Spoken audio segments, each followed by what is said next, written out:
every day in the business world, companies send and receive invoices. But one business in the Valley says, watch out, because some of those invoices may not be what they claim. Fox 11's Chad Doran shows us why. 3427. Rex Holbrook manages Barbecues Pits and Spits in Appleton. And while he helps customers with grilling up backyard eats, one thing he says he doesn't do is advertise with YP Online, despite what this invoice for $940 says. Last week, Holbrook says he received the bill by email, followed up by a phone call from the New York-based company. Got a phone call from a gal by the name of Marcia out of New York, claiming that we had a past due invoice. It was about 90 days due, and we needed payment immediately or they'll send us to collection. It's a familiar tactic, according to the Better Business Bureau's Susan Bach.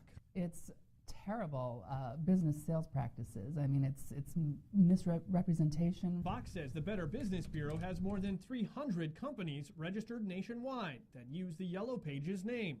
Bach says while some are legitimate businesses, all too often some of the companies play off the Yellow Pages name and may not be what they claim. The Better Business Bureau gets a lot of complaints. In fact, in the last 12 months, we've had 1,042 complaints. The State Division of Consumer Protection says it regularly receives complaints about businesses' marketing directory services.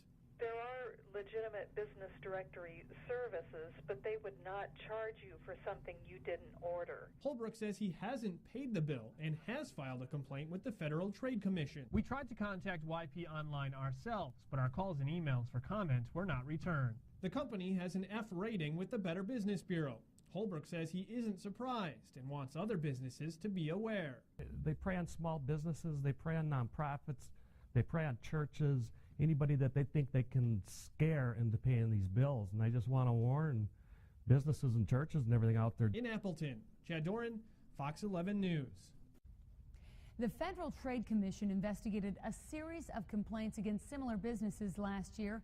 Because of that investigation, those group of businesses using the Yellow Pages name had to pay a fine of more than $10 million for deceptive business practices.